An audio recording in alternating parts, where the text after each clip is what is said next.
8.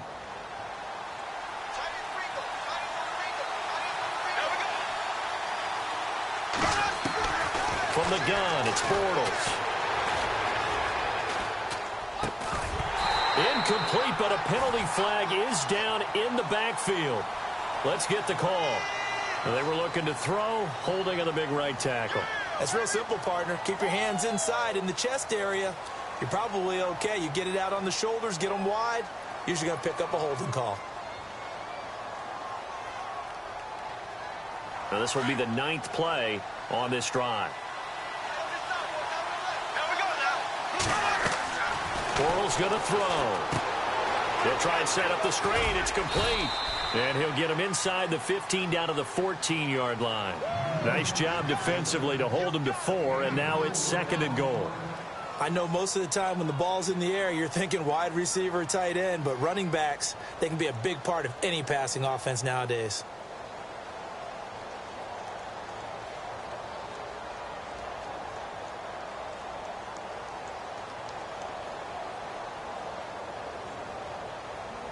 And a really long drive here, and it goes on and on.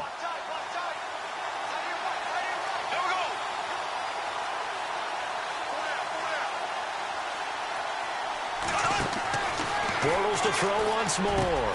Got his man, it's caught. Touchdown, Jaguars. Allen Robinson, his 6th touchdown of the season. And the Jaguars drive right down the field and score on the opening drive. And this one through the uprights and good.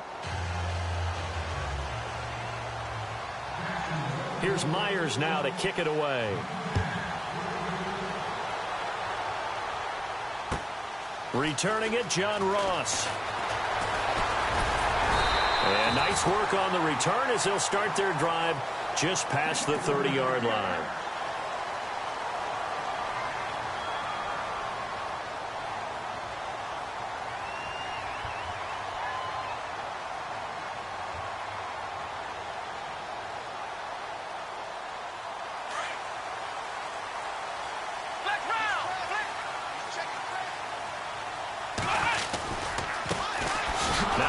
Carry for Isaiah Crowell. And he'll lose yardage here, going down back at the 28. This will be a 2-yard loss on the play. And that'll make it 2nd and 12.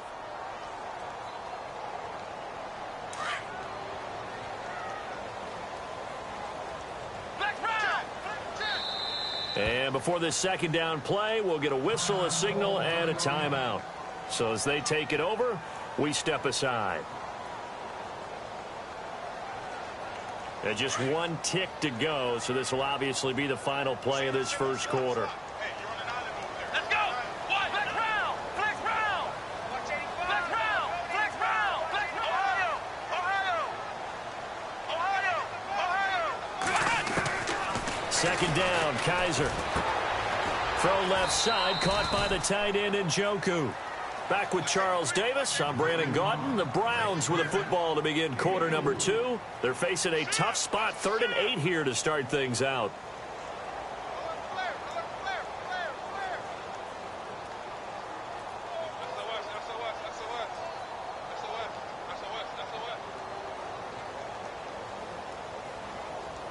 So still in search of the 1st down after that last completion.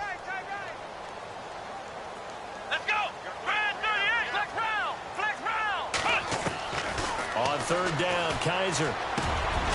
Got his man complete over the middle. That's Gordon. 13 yards to pick up there. Good for a Cleveland first. Pretty good location there on that throw. It really was, wasn't it? That was likely one where the receiver was either going to catch it or no one. Really good decision. And, boy, what a catch and move right there. And a tough spot to get it over the middle. A 1st down carry now for Crowell.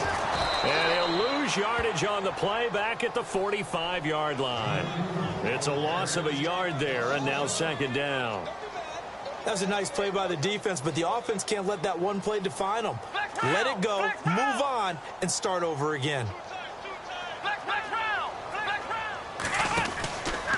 They'll run it again with Crowell. And after the good gain last play, this time they say, as he's going to be stopped behind the line of scrimmage.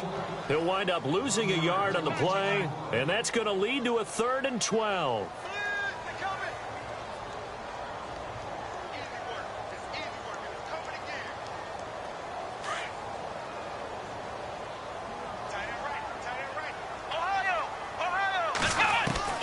Here's Kaiser.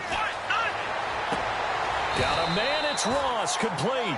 And he'll be out of bounds just shy of the 40.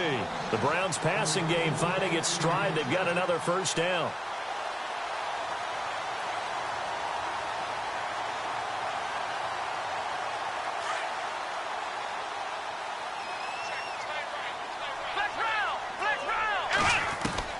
On 1st and 10, Kaiser going underneath for Crowell.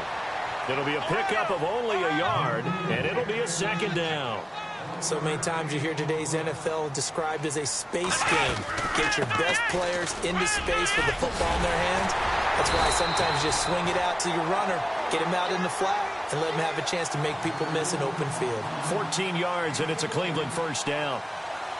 But we know one thing, Isaiah Crowell can run if given an opportunity. Had the longest run in the NFL in 2016, an 85-yard touchdown sprint, week 2 against Baltimore. This one not quite as long, didn't end in 6, but still great game.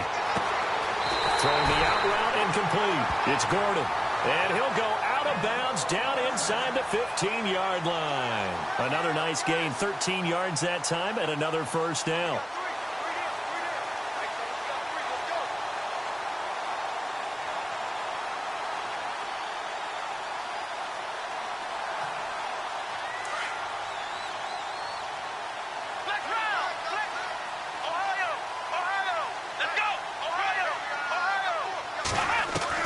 From the red zone now, Kaiser. And he takes a shot on the release as this will be incomplete.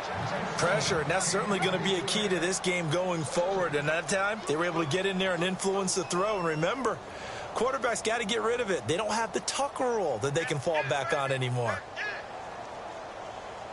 Well, just play after play after play on this long drive for the offense.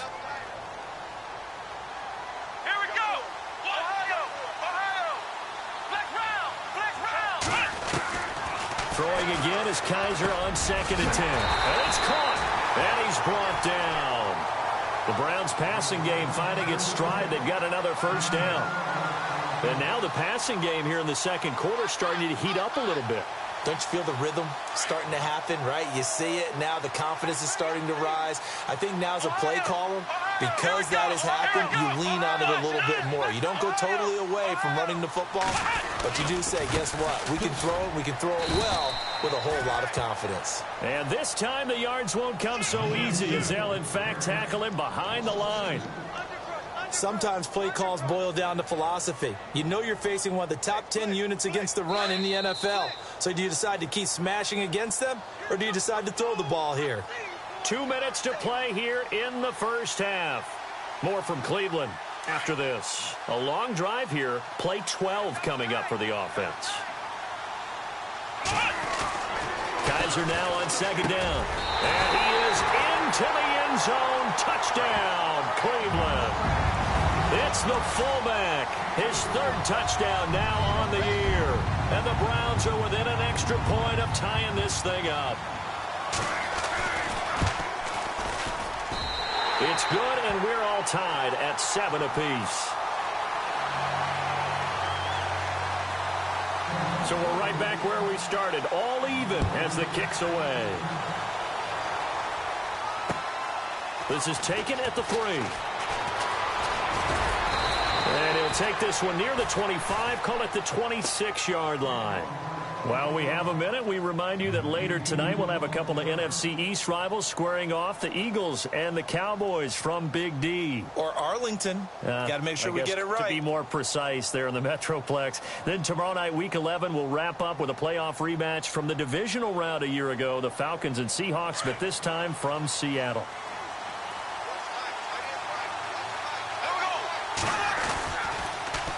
Now they'll run it on the toss. And he will force his way forward for a yard or two, but I have a good feeling this will be coming back. That hold coming from the middle of the line, the center. And it's difficult for him because sometimes you've got people right over you, and as soon as you snap it, trying to get your hands up and block them, you can be a little bit late getting it done.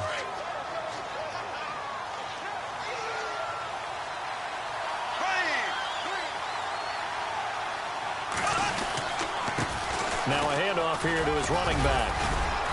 And he roams across the 20 to the 24-yard line. It's a gain of 7 on the ground. Second down coming up.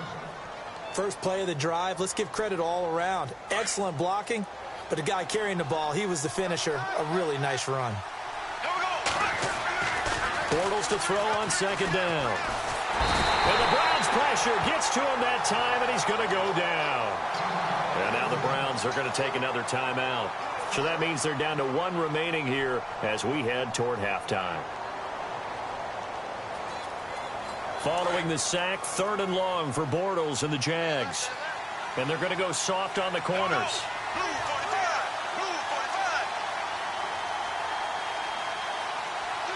In motion now is Lee. On 3rd and long, it's Bortles. Open man is Westbrook, complete. And he gets this one all the way up to the 40.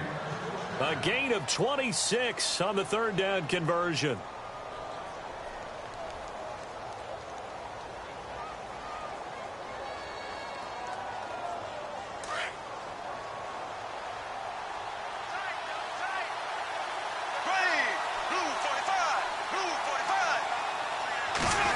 Well, now they'll try the end around. Just a yard on the pickup there, and it'll bring up a 2nd and 9. Nice job by that defensive front there to hold him to a short gain on 1st down.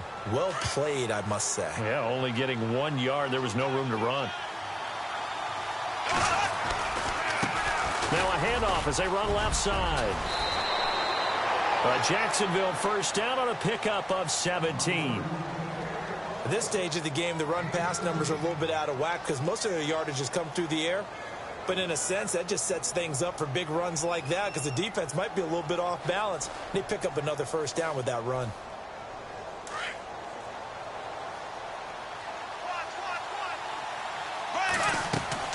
Throwing on 1st down is Bortles. Oh, it's a screen pass. That's complete. And this one goes nowhere. Losing yardage on the play back at the 46.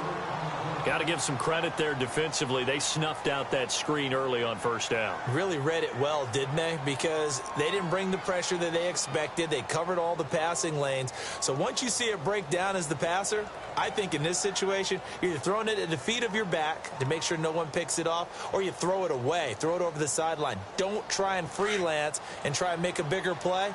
There's really no one else running a pattern that should be open. Now they try the right side here. And he's got some space here. And they're able to get this one down to the 25. And now we won't see a play on 1st down. We're going to get a timeout instead, as they'll stop it with 17 seconds to go in this first half of action. So the run gets them the first, and now they operate with a fresh set of downs. Bortles now to throw. Throwing the out route incomplete. It's Robinson. And he is out of bounds, just a yard or two shy of the 10. Another nice gain, 13 yards that time, and another 1st down.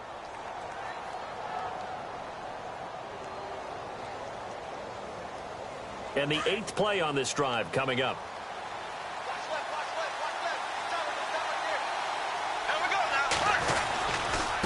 And now here's a carry heading left. And he's going to be met at the line of scrimmage and taken down. Now a timeout. 7 seconds left in the first half.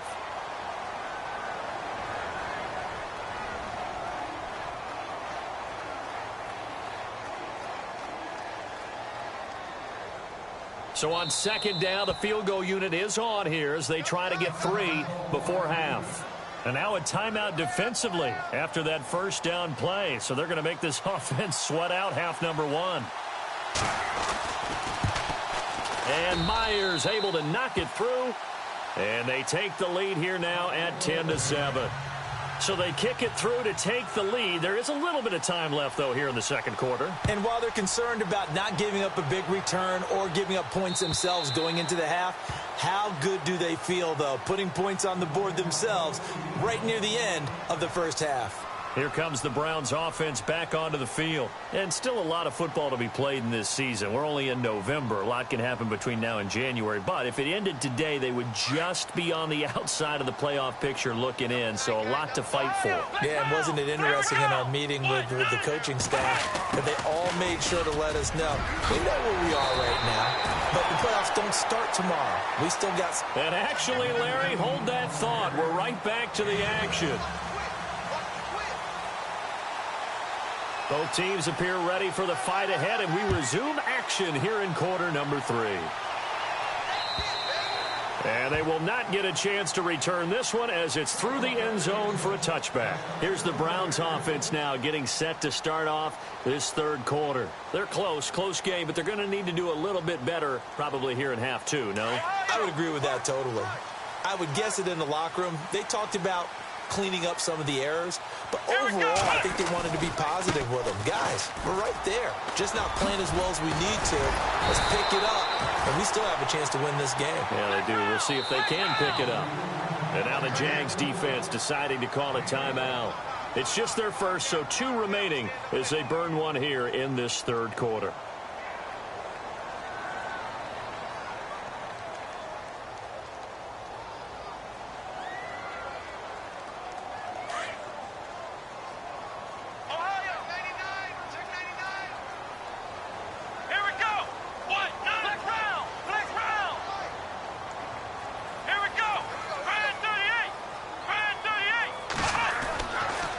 Kaiser. Over the middle, that's caught by Ross. And he'll be brought down right at the 45-yard line. Give him 9 there on the first down completion. And, boy, they had high praise for this rookie receiver when we asked the coaches about him, didn't they? They certainly did, and obviously they liked his measurables. Otherwise, they wouldn't have brought him onto the team. Height, weight, speed, all of that. But how about what they really said? Competitiveness. That's what they really liked about him, the way he goes after the football. And Crowell lost the football. But fortunately, he's able to recover his own fumble, or that could have been trouble. All I can say about this play is that someone's living right.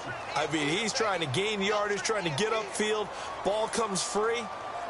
What's that panic that we've talked about oftentimes that you feel when you lose the ball? You can sense it. Oh, you can sense it. And somehow he got to it and was able to recover it for a stride. They keep it with Crowell on first. They find some open field here. A big chunk of yardage there, 37 yards. You know what's really hard for a big-time running back? Is patience. Being able to hang in there when the runs aren't there, when you're taking some hits early in the game. For this drive, oh, he's come alive and in a big way. And he's in. Touchdown, Browns. Isaiah Crowell, his 5th touchdown now on the year. And the Browns have taken the lead.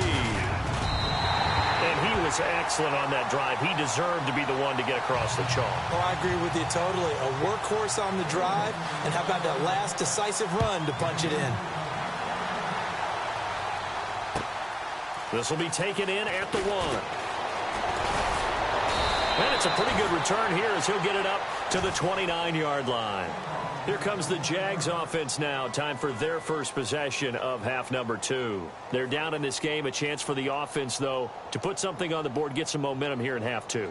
Try and get things kick-started for them. And you know at the half, they discussed how they were going to get that done. This is where scripting comes into play a lot of the time. How many plays do you script coming out of the second? Most of the time in the first half, you're scripting 12 to 16. I think in the second half, you're really scripting more like 8 to 10. Kind of a starter or an opener, whatever terminology they use, just something to get you off to a quick start. 5 yards on the carry. Good pickup on first down.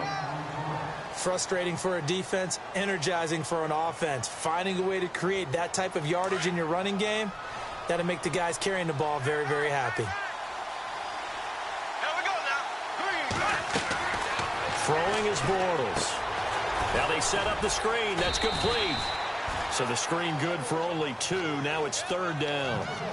Everyone's got to be able to catch the football. Doesn't matter what position you play, but if you're on offense, be aware, a ball may come your way. The Jaguars on third down. A perfect 3 for 3 as they look to keep that streak going. Here it's 3rd and 3. Working from the gun, it's Bortles. Trying for his tight end Rivera, and it's intercepted.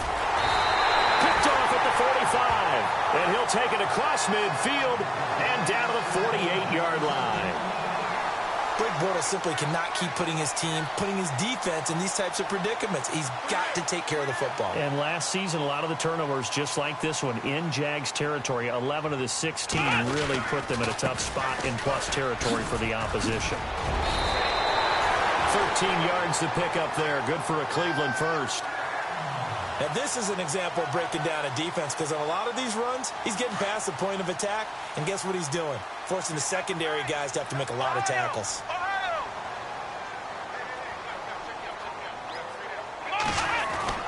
Again, it's Crowell. And that play went nowhere. Losing yardage. It'll be back at the 36.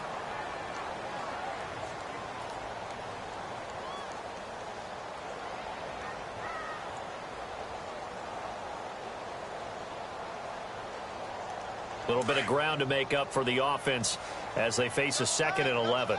And on the outside, they're playing press coverage. They go play action. Kaiser hit, and he lost the football. And a little bit of good fortune there. He wasn't able to get it back, but he did have a teammate on the spot able to retain possession for them.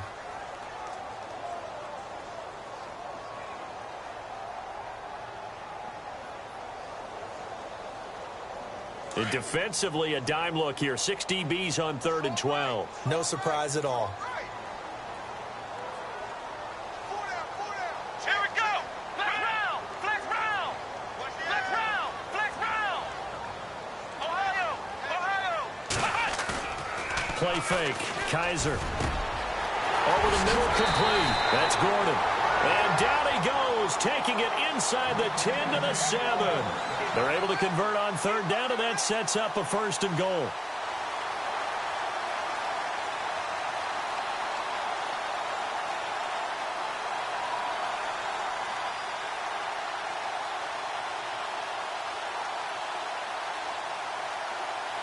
So after that big gain, let's see what else the offense has up its sleeve. Come on, let's go. They'll try and run for it with Crowell. And they'll be driven back here, losing yardage to the 10-yard line. The loss of a full 3 yards, and now it's 2nd down. So where'd all that running room that he had in the first half go? Because it looks like it's drying up a little bit here. Someone made some adjustments, it appears, at least on this drive. Here comes the D swarming to the line. Let's go. Flex round. Flex round. They'll give Crowell another crack. Looking for a seam, but finding none. He'll get back to the line of scrimmage, and that's it. No gain on the play there. They're going to need to come up with something better here on 3rd and goal. Flex round. Flex round. Kaiser, 3rd and goal. Forced out to his left. He may try and run for this. Pretty solid gain of 7 yards that time as he scrambled, but now they face a 4th down. Well, partner, nothing comes open here, so he decides to escape out of there, and he doesn't pick up a 1st down, but he does gain additional yardage to set up a possible field goal attempt if they decide to go that route. Kessler goes off on 4th down, and on comes the Browns kicker, Zane Gonzalez, for the field goal try. And we're back now here in Cleveland.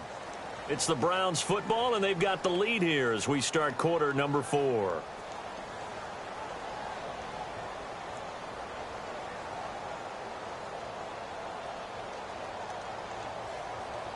So on 4th down, out trots the kicker in a big spot here.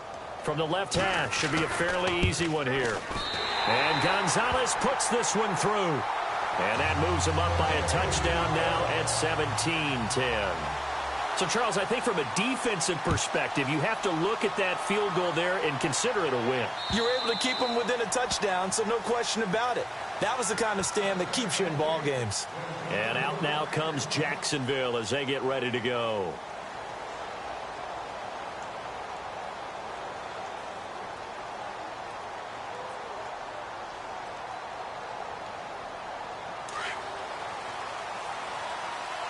The defensive line disperses a little bit here, maybe expecting a pass. Trying to shake off the interception from the last drive. He'll look to throw. He's going to flip that out to the flat. It's complete. And they'll take him down at the 31-yard line. Give him 6 on the play, and that'll bring up second down.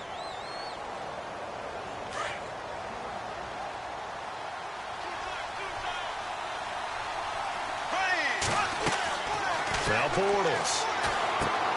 Now they go screen. It's complete. And he'll get it up to the 33-yard line. So the screen good for only 2. Now it's third down.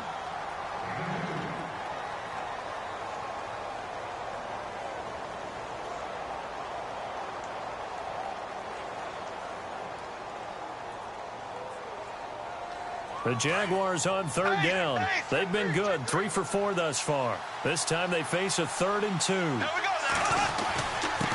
Going to give this time to the tailback. And he's going to have the first down yardage to the 35. They only get 2 there, but on 3rd and 1, that's all they needed to keep the drive going. So it'll be first down here after the run.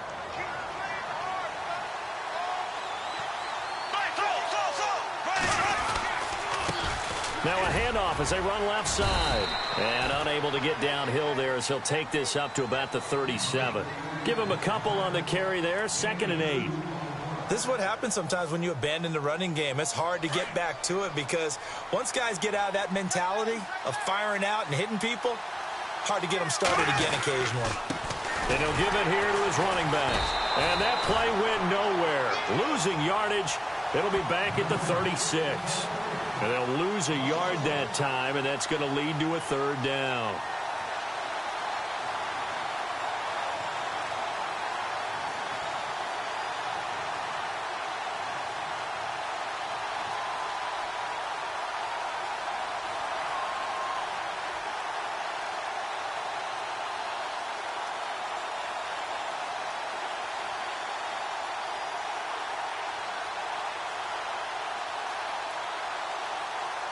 One of the bigger plays in the game thus far, and the crowd getting into it as we come up on a big 3rd down. Now a handoff looking right. Looking for an opening, not much there. He'll get it to the 39. 3 yards won't be enough here as that'll bring up 4th down.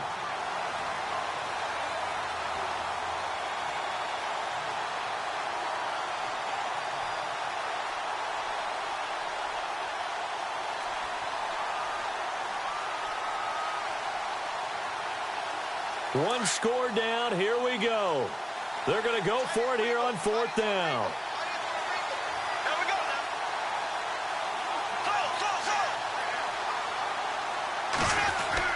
Now Bortles got to have this one. And Robinson with a big catch.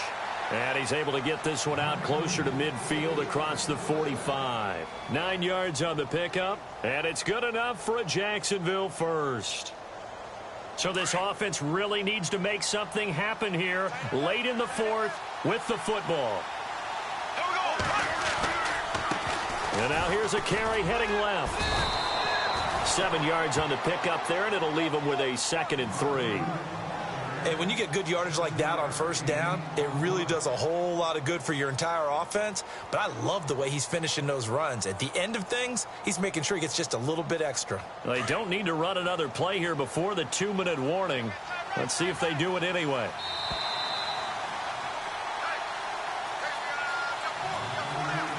Time for a break.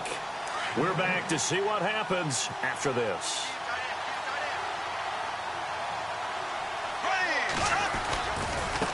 Now a handoff as they run left side. And this time he's able to take it down to the 42. 3 yards there, good enough to keep the drive moving. So many teams want to throw the ball in this situation nowadays, but I love watching a team that has enough confidence to go ahead and run the football. In that situation, it's almost a tendency breaker. Bust through the tackle. And he's going to be brought down at about the 33-yard line. 9 yards is the pickup there, and they'll have a 2nd and 1. Oh, That's one to warm the hearts of all those old-school football players, isn't it?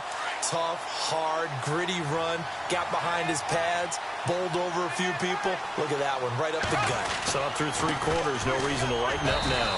And not much running room. Down to the 32. Only a yard on the pickup, so from a good situation on 2nd and 2, it's now 3rd and 1. Well, if the coaching staff's doing a good job upstairs, they'll file away what they just saw from the defense right there. They sold out to stop that running play. I'd say keep that. And he can't get a throw away. He's taken down. Carl Lawson in there to drop him as the clock continues to roll. Brandon, that's just football 101. If you're out of the pocket, you've got to get rid of the football in this situation. You cannot take a sack in a 2-minute drill.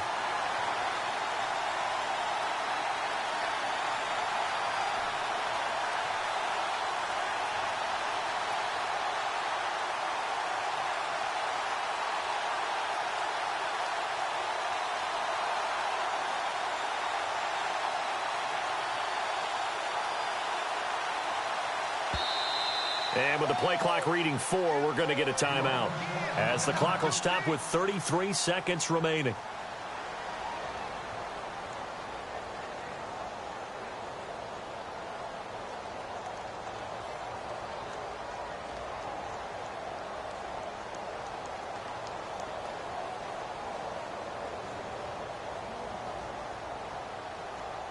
Down 7, and they've got to go for it here on 4th down.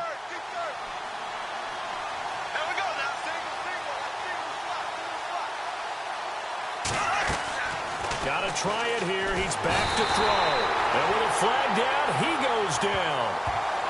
So they're able to sack him. Now the penalty looks like it could be holding. Let's find out.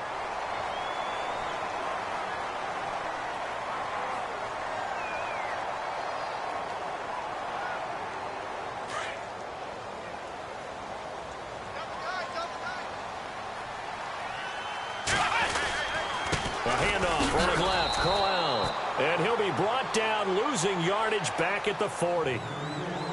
And play is stopped here. Timeout. It's the defense calling the timeout here. That'll be their 3rd and final stoppage here as we step aside.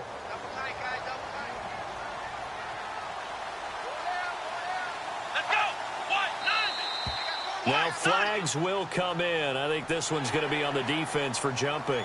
So they jumped on the left side of that line. And you know, when you're at the end spot, you are like in the starting blocks, waiting for the pistol to fire and go, and he jumped a little bit too early. After the penalty, it's Corral. And no room that time, getting it to about the 46. Just a 1-yard pickup there, and it's going to make it 3rd down at 6. Charles, why didn't they just take the knee there? You're asking the question that I'm asking as well, because we've seen a lot of football where coaches decide maybe they get a little greedy. I don't know if they're doing it for stats or for what reason. We've seen it happen in college. And how about in the NFL? The miracle of the Meadowlands. All they had to do was take a knee and the game was over. The Giants ran it one more time. Ball popped free. Philadelphia picks it up and wins the game. What year was that? 1970.